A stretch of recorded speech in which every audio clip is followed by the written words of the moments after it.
Hello friends, welcome to I Like Max. Today we are going to take class 10 CBSE Max chapter 1 real numbers section 1.3 the fundamental theorem of arithmetic. In the last section we studied Euclid's division lemma.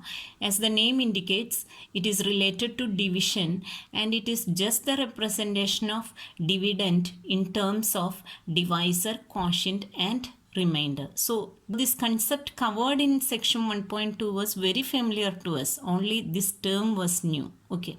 Similarly, section 1.3 the fundamental theorem of arithmetic. This is related to multiplication and we already know what it is, only we are stating it formally in the name the fundamental theorem of arithmetic. So what is that we already know? It is prime factorization. Do you remember how to do prime factorization? Take a number 210. Okay, how will you do the prime factorization? First check for the least prime number 2.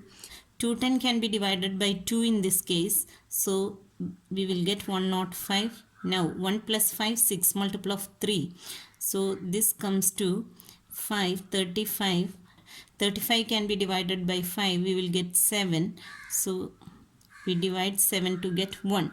So we got prime factors 2, 3, 5 and 7 and we can represent 210 this number as a product of the prime factors we got here, that is 2 into 3 into 5 into 7.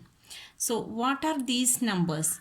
These are prime numbers. Okay, and we represented this number 210 as a product of prime factors. So this method of representing a number in terms of the product of its prime factors is called prime factorization method. Okay, and we have used this particular method to find LCM, HCF, etc. in our lower classes. This fundamental theorem of arithmetic is the base for this prime factorization method. These numbers here are called prime factors because these are prime numbers and this number is called composite number. We have learned what are prime numbers and what are composite numbers. We will just recollect it quickly before going to this theorem. Okay. What are prime numbers?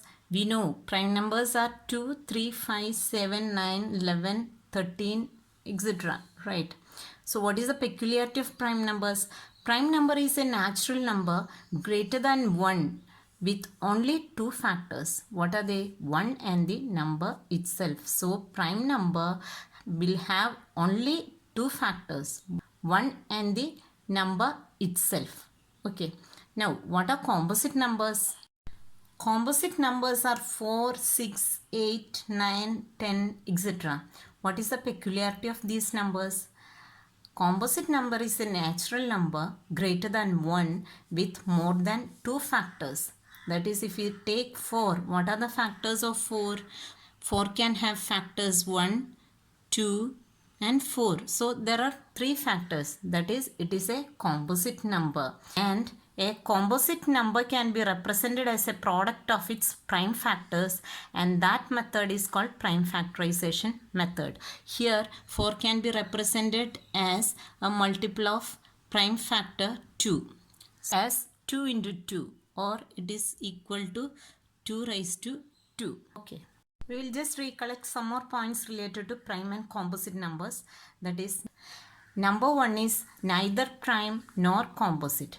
When we defined prime numbers and composite numbers, we defined in such a way that it is a natural number greater than 1. So 1 is neither prime nor composite and it is referred as unity. Okay. Natural numbers greater than 1 are either prime or composite. So all natural numbers greater than 1 either come into category of prime numbers or they are composite numbers. Okay. And there are infinitely many primes. Count of prime numbers is endless or infinite. So there are infinitely many primes. We have discussed that a composite number can be represented as a product of its prime factors. Okay, so Can every composite number be represented as a product of its prime factors? Yes, and that is our fundamental theorem of arithmetic. Okay. Fundamental theorem of arithmetic states that every composite number can be expressed or factorized as a product of primes, and this factorization is unique apart from the order in which the prime factors occur. That is, every composite number, all the composite numbers can be expressed as a product of primes. Okay, and this factorization is unique. Means what? A number, for example 210, is represented as a product of these factors, and these set of factors will be unique. Unique apart from the order in which the prime factors occur. What does that mean? Order of the prime factors. That is, here the order in which we write the prime factors. That is, number 210 is expressed in this order here, but the same 210 can be represented in a different order of prime factors. Here 3 is first. Like that we can rearrange the order. Even if we rearrange the order of the prime factors, the product or the result is one and the same. That is the same composite number. So if we are not considering the order in which we are writing the prime factors, then the prime factorization of a composite number is always unique. We learned that by fundamental theorem of arithmetic, we can express any composite number as a product of its prime factors. Okay. Now we will see the generic case. That is, given a composite number x and prime numbers in ascending order p1, p2, p3 up to pn, then we factorize it as x equal to p1 into p2 into p3 into p4 into p5 into up to pn, where p1 less than or equal to p2 less than or equal to p3 etc. less than or equal to pn. So this is the generic form of representing a composite number x in terms of n number of prime factors. Okay. Fundamental theorem of arithmetic has many applications both within mathematics and in other fields. Let us look at some examples given in the textbook. Example 5, that is the first example in this section. Consider the numbers 4 raised to n where n is a natural number. Check whether there is any value of n for which 4 raised to n ends with the digit 0. That is, we have to consider numbers in the form of 4 raised to n where n is a natural number. So n can have values from 1, 2, 3 up to infinity. And we have to check whether there is any value of n for which 4 raised to n ends with the digit 0. Okay. In this example, we have given 4 raised to n where n is any natural number. Okay. 4 raised to n means what? When n equal to 1, 4 raised to n means it is 4 raised to 1 equal to 4. Okay. When n equal to 2, it is 4 raised to 2, that is 4 into 4, 16. When n equal to 3, 4 raised to 3, that is 4 into 4 into 4, that is 64. Okay, like that we have to go up to 4 raised to n, and we have to check whether there is any value that ends with the digit 0. That is, the unit digit is 0. This is what we have to check. Okay. If we have any value of 4 raised to n that ends with 0, means it will have a prime factor 5. For example, we will take some value ending with 0, say 40. Okay, then if we factorize this, we will get 20, then 10, 2, 5. Okay, so there is a prime factor 5. Even if we do this factorization in any order, for example 40, 5, 8, 2, 4, 2, 2, like this, if we do factorization in any way, we will get a unique set of factors. That is fundamental theorem of arithmetic. Okay, so any number ending with 0 will surely have a prime factor 5 in its prime factorization. So we can write this point, that is any number ending with 0 will surely have a prime factor 5 in its prime factorization. That point we will write first. If 4 raised to n were to end with digit 0, then it would be divisible by 5 and prime factorization of 4 raised to n would contain the prime 5. Okay, now look at 4 raised to n. Can we represent it like this? 4 raised to n. What is 4? That is 2 into 2. That is 2 raised to 2.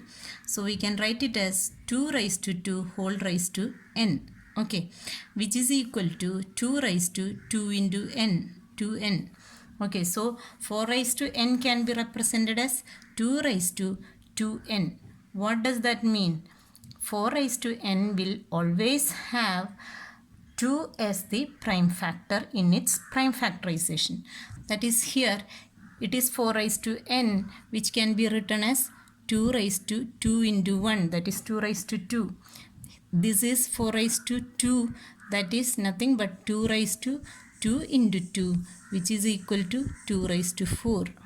And here it is 2 raised to 3 into 2, which is equal to 2 raised to 6.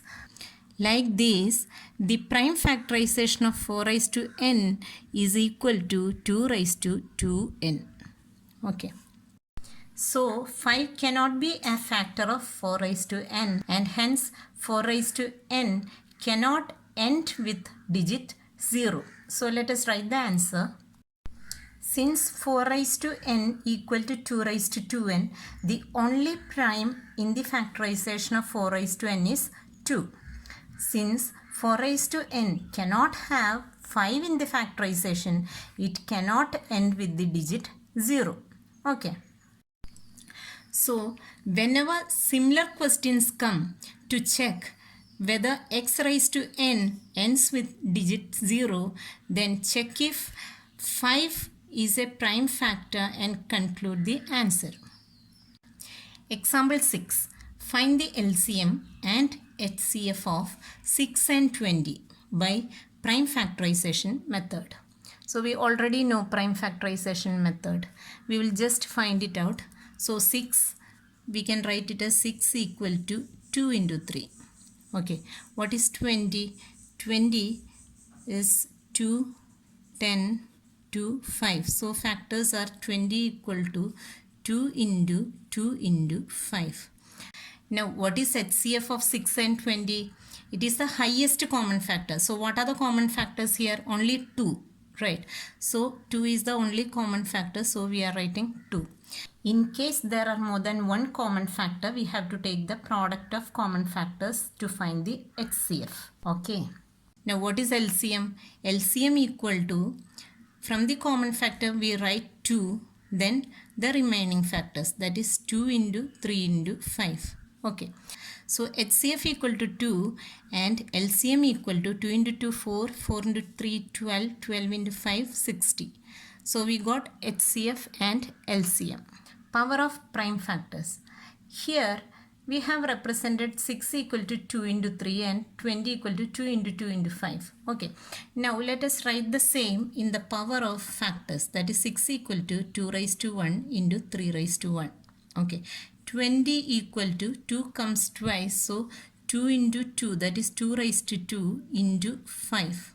Okay. Now we got HCF equal to 2. What is that? If you look at the power of 2, it is the least power of the common factor, right? And what is LCM? That is equal to 60, or it is 2 into 2 into 3 into 5. So what is that?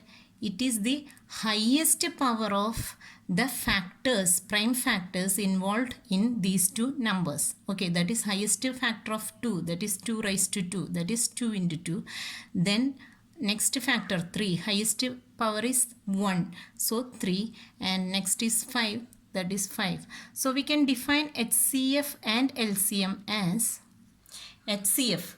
It is the product of the smallest power of each common prime factor in the numbers, and LCM, it is the product of the greatest power of each prime factor involved in the numbers. Okay, we shall find out HCF and LCM considering the powers of prime factors in next examples.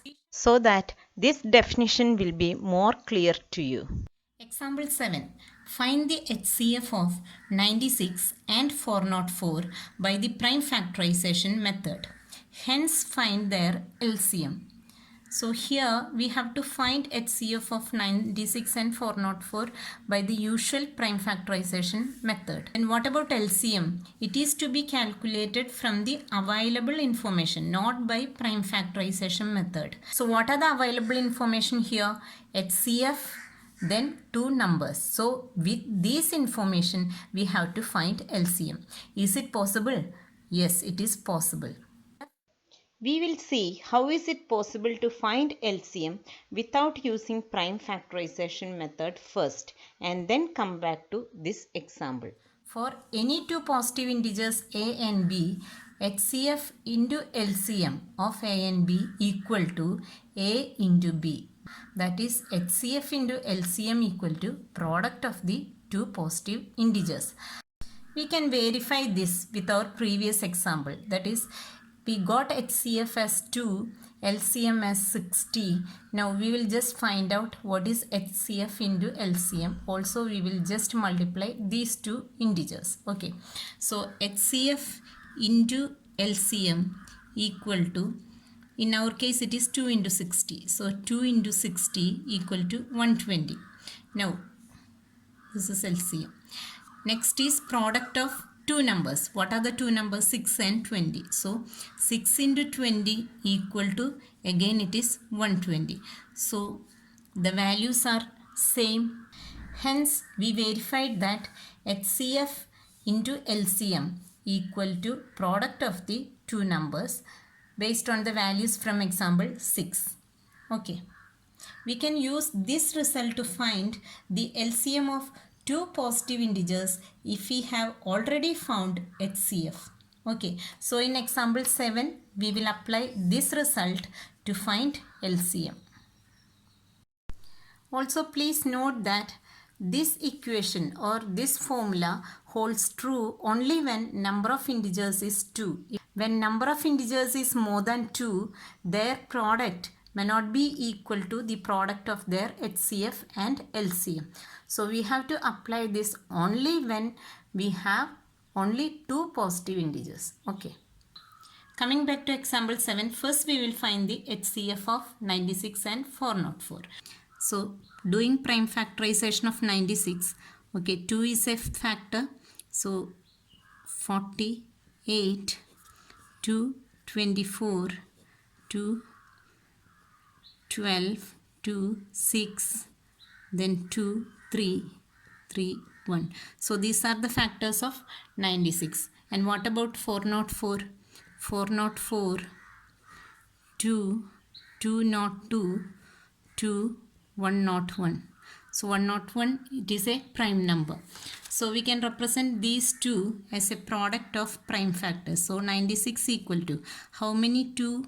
1, 2, 3, 4, 5. So 2 raised to 5 into 3. And 404 equal to 2 raised to 2 into 101. Now, what is HCF? HCF is the product of the smallest power of each common prime factor in the numbers. So here, what is the common prime factor? It is 2. And what is the smallest power? It is 2 raised to 2. So we can write HCF of 96 404 equal to 2 raised to 2, which is equal to 4. Now we got HCF. And how will we find out LCM? We know that given two positive integers, and if we know HCF, we can find out LCM with the formula HCF into LCM of 96 and 404 equal to 96 into 404. Now what is LCM? LCM equal to 96 into 404 divided by HCF. So that is 4. So this is equal to, cancelling 4 here, it is 96 into 101. So 101 into 96. that is 606909. So 9696. So we got LCM as 9696. So whenever we have questions to find LCM in this way, we should not find it by prime factorization, but we have to find LCM by using this method. Example 8. Find the HCF and LCM of 6, 72 and 120 using the prime factorization method. So we need to find out the factors, prime factors of 6, 72 and 120, and hence find HCF and LCM. Okay, 6. What are the prime factors? 2 into 3. Now 72 equal to 72. 2 is a divisor. Then 3, 6, 2, 1, 8, 2, 9, 3, 3, 3, 1.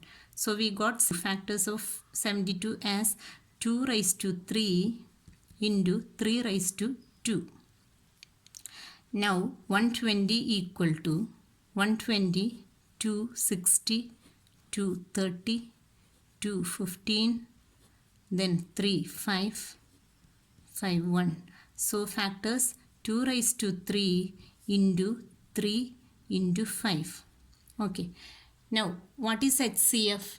HCF is the product of smallest power of the common factors. So what are the common factors here? 2 and 3 are common factors. What is the smallest power of 2?